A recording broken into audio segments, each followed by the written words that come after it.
আসসালামু আলাইকুম friends, A to Z শিক্ষায় আপনাদেরকে স্বাগতম। আপনারা সবাই কেমন আছেন? আশা করি সবাই ভালো আছেন। বরাবরের মতো আপনাদের সাথে আছি আমি সাইফুল ইসলাম।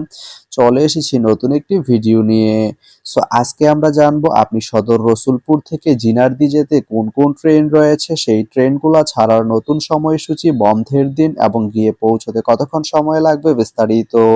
তো আমি যদি আপনাদেরকে ট্রেনের সময়সূচিগুলা বলে দেই, আপনি সদর রসুলপুর থেকে জিনারদি যেতে শুধুমাত্র একটি ট্রেন রয়েছে, সেটি হচ্ছে কর্ণফুলী।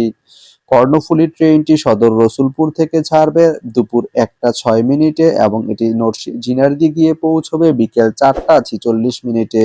এই ট্রেনটির কোনো অফ ডে নেই। তো আপনি সদর রসুলপুর থেকে জিনারদি যেতে এই কর্ণফুলী ট্রেনটি ব্যবহার করতে পারেন। তো ভিডিওটি কেমন লাগলো অবশ্যই কমেন্ট করে জানাবেন। আর ভিডিওটি যদি ভালো লেগে থাকে বা আপনার কোনো উপকারে এসে থাকে তাহলে ভিডিওতে একটা লাইক করে দিবেন, কারণ আপনার একটা লাইক আমাকে অনেক ইন্সপায়ার করে নতুন নতুন আরো ভিডিও বানাতে। তো ধন্যবাদ সবাইকে ভিডিওটি এতক্ষণ ধৈর্য ধরে দেখার জন্য। ভালো থাকবেন, সুস্থ থাকবেন, এডুকেট শিক্ষার সঙ্গেই থাকবেন।